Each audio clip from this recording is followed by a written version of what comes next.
Donc, vous connaîtrez la vérité et la vérité vous affranchira. Psaume 82, à partir du verset 6 jusqu'à 7, dit ceci. J'ai dit, vous êtes des dieux et vous êtes tous enfants du souverain. Toutefois, vous mourrez comme les hommes et vous qui êtes les principaux, vous tomberez comme un homme. Donc là, j'ai lu la Bible version Martin Bible. Donc, pourquoi je vous lis ce passage? Frères, sœurs, c'est juste pour vous interpeller. Réveillez-vous. Vous êtes, nous sommes enfants de Dieu. La Bible déclare qu'il a été donné le pouvoir à ceux qui ont cru de devenir enfants de Dieu. Si tu as cru en Christ, tu as reçu le Saint-Esprit, tu es enfant de Dieu. Christ vit en toi. Et si Christ vit en toi, c'est pour une mission. Si Christ vit en toi, s'il t'a choisi, c'est pour accomplir quelque chose sur cette terre. La Bible nous dit que nous ne sommes pas de ce monde, mais nous sommes de passage. Tu es de passage pour un certain temps. Dieu t'a donné un temps limité sur la terre. Peut-être que tu es là jusqu'à l'âge de 60 ans, 70 ans, 80, je ne sais pas. Mais sache que tu as une mission à accomplir. Et cette mission, pour l'accomplir, mon frère, tu dois être connecté à l'esprit.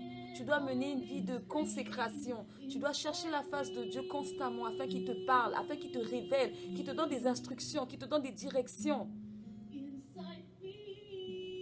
Tu sais, je vais dire une chose, Dieu est merveilleux. Il est vraiment merveilleux. Et même des fois, quand je parle au Seigneur, je dis, Seigneur, les mots ne sont pas suffisants pour pouvoir déclarer ta bonté, tes merveilles. Tu sais, des fois, juste le silence aussi parle.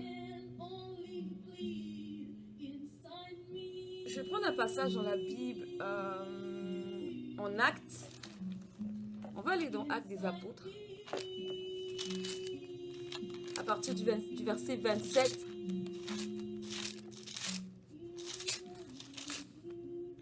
Ok. Alors, Actes des Apôtres, chapitre 27, à partir du verset 22.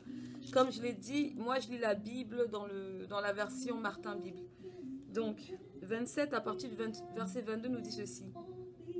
Mais maintenant je vous exhorte d'avoir bon courage, car nul de vous ne perdra la vie, et le navire seul périra. Car en cette propre nuit, un ange du Dieu à qui je suis, et lequel je sers, s'est présenté à moi, me disant, Paul, ne crains point, il faut que tu sois présenté à César, et voici, Dieu t'a donné tous ceux qui naviguent avec toi. Je répète, Dieu t'a donné tous ceux qui naviguent avec toi. C'est pourquoi, ô homme, ayez bon courage, car j'ai cette confiance en Dieu, que la chose arrivera comme elle m'a été dite. En fait, ici, dans le passage, il s'agit de l'apôtre Paul, qui a été emprisonné, et qui est en train d'être emmené à César, donc à Rome, dans un bateau. Et dans ce bateau-là, il y a plusieurs autres prisonniers, donc Paul n'est pas le seul. Mais ce jour-là, ils ont voyagé, il y avait une forte tempête, et l'ange de l'Éternel est apparu. Est apparu pour dire à Paul, ne crains rien, parce que Dieu me dit de te dire que certes, ce bateau fera naufrage, mais personne ne périra. Pourquoi? Parce que Paul devait arriver à Rome. Parce que Paul transportait en lui Christ, la vie. Parce que Paul avait une mission à accomplir. Dieu ne l'a pas abandonné, Dieu est avec lui. Et ça fait que les gens qui étaient autour ont bénéficié de la présence de Paul. Et c'est pourquoi que personne n'est mort. Donc c'est pour te dire, au fait, frère, sœur, que quand Dieu t'appelle, il ne t'a pas appelé que toi. Derrière toi, il y a tout un tas de monde que Dieu veut sauver. C'est peut-être les membres de ta famille, c'est peut-être ton voisin, c'est peut-être ton collègue au travail, c'est peut-être tes ennemis. Enfin, quand je dis tes ennemis, c'est-à-dire peut-être des personnes qui en veulent à ta vie. Dieu veut les sauver. Donc c'est pour te dire, relève-toi, sois fortifié, ne te minimise pas. Si Dieu t'a choisi, il sait pourquoi il t'a choisi. Dieu est le seul à savoir quelle capacité il a déposée en toi. Il est le seul à connaître tous les dons spirituels que tu possèdes parce que c'est lui qui te les a donnés. Et il est le seul à connaître ton commencement et ta fin, car il est l'alpha et l'oméga. Frère, ne te néglige pas, ne te minimise pas. N'attends pas. Ce que je veux dire au fait, apprends à avoir confiance en Dieu lui seul d'abord. Car c'est lui qui est mort pour toi à la croix. C'est lui qui a tout fait pour toi. La Bible dit, créons l'homme à mon image. C'est ce que Dieu dit. Dieu t'a créé à son image. Au-dedans de toi, tu possèdes une part de Dieu. Au-dedans de toi, tu as l'Esprit Saint.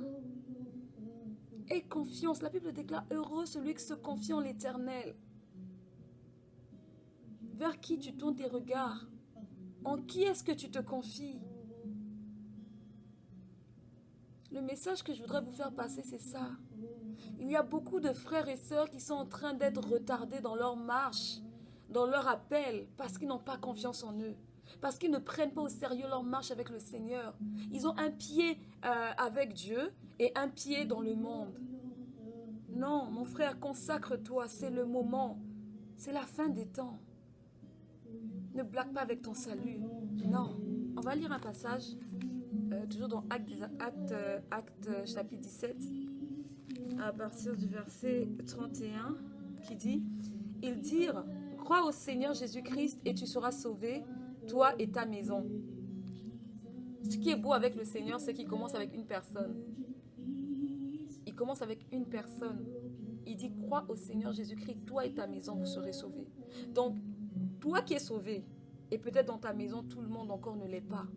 Peut-être qu'il y a certaines personnes dans ta maison qui attendent d'être sauvées par toi. Et pour être sauvés, ils attendent au fait de voir un changement d'attitude, changement de comportement, changement de vie de ta part. Mais si tu ne permets pas au fait à Dieu de travailler dans ton caractère, tu ne permets pas au Saint-Esprit de te transformer, comment vont-ils savoir que tu as réellement reçu Christ dans ta vie? Nous devons être des témoignages. Nous devons être des personnes qui reflètent au fait le caractère de Christ au-dedans de nous. Dans nos actes, dans nos attitudes, dans notre façon de parler. Et à travers cela, ils verront que Christ est en toi. Et des fois, tu n'auras même plus besoin de les prêcher, mais ils vont te suivre. Ils te suivront parce qu'ils verront que tu es une personne nouvelle, comme la Bible dit. Tu es une nouvelle créature et toutes les choses anciennes sont passées. Frères, sœurs, ce message nous concerne tous. Il me concerne moi, toi. Il nous concerne tous qui avons reçu Christ. Nous aurons des comptes à rendre devant le Seigneur. Dieu attend beaucoup de nous parce qu'il a placé en nous son esprit. Nous devons réaliser ça. L'apôtre Paul, dans un passage quelque part dans la Bible, il est en train de dire à certaines personnes, vous êtes encore nourris au lait, or que vous devriez manger la nourriture solide. Le lait, c'est-à-dire les bébés spirituels. C'est ça, en fait. Toujours nourri au lait. Mais quand tu es nourri avec la nourriture solide, ça veut dire que tu es en train d'acquérir une certaine maturité spirituelle. Et Dieu, pour t'utiliser, Dieu, pour t'emmener loin avec lui, il attend que tu puisses acquérir cette maturité, que tu puisses avoir ce désir de rechercher cette maturité spirituelle. Frère, le monde passera, mais la parole ne passera pas. Le monde est éphémère, mais la vie de Dieu, elle est éternelle. Fixe tes regards sur celui qui t'a donné la vie. Sur celui qui dit, je viens te chercher. Sur celui qui a dit, je viens chercher mon église, qui est sans tache ni ride. Fixe tes regards sur celui-là. Le feu dévorant, l'étoile filante du matin, le roi des rois, le seigneur des seigneurs, l'alpha et l'oméga, le Dieu tout-puissant, le Dieu qui a créé le ciel et la terre. Donc, soyez encouragés, soyez fortifiés. Arrêtez de vous minimiser. Vous êtes appelés de Dieu. Dieu vous attend quelque part parce qu'il vous a confié une mission. Peut-être que tu ne connais pas ta mission. Alors commence à chercher le Seigneur. Cherche sa face.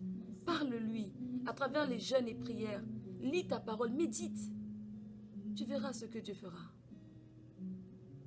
Mais si tu passes tes journées à suivre la télévision, je ne sais pas moi, Netflix, tu passes tes journées à sortir, à faire autre chose que peut-être te rapprocher de Dieu, tu es en train de perdre du temps.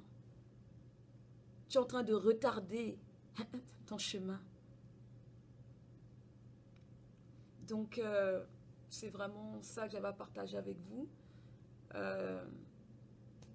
Comme la Bible dit, édifiez-vous les uns les autres, fortifiez-vous les uns les autres, priez les uns pour les autres.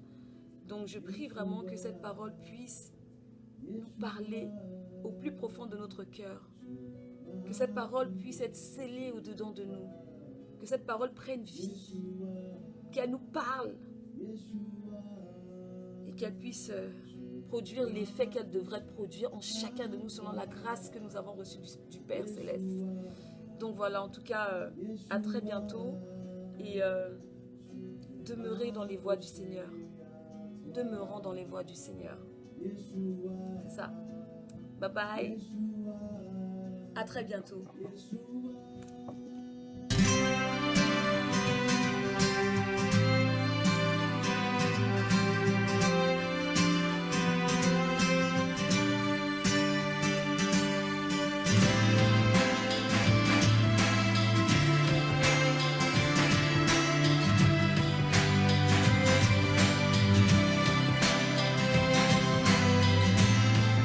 Donner le goût de vivre, la force de continuer.